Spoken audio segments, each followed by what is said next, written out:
Negotiating credit card debt can help reduce your financial burden and make repayment more manageable. Here's how to do it. Assess your financial situation.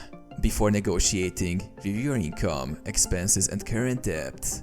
Understand how much you can afford to pay towards your debt each month. Contact your credit card issuer.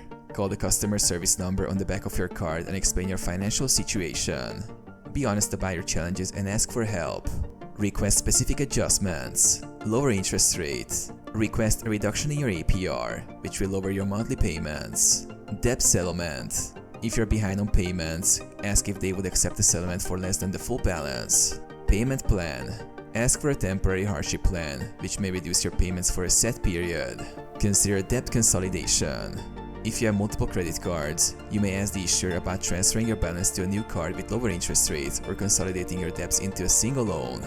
Get the agreement in writing. If you reach a settlement or agreement, make sure to get everything in writing, including the new payment terms.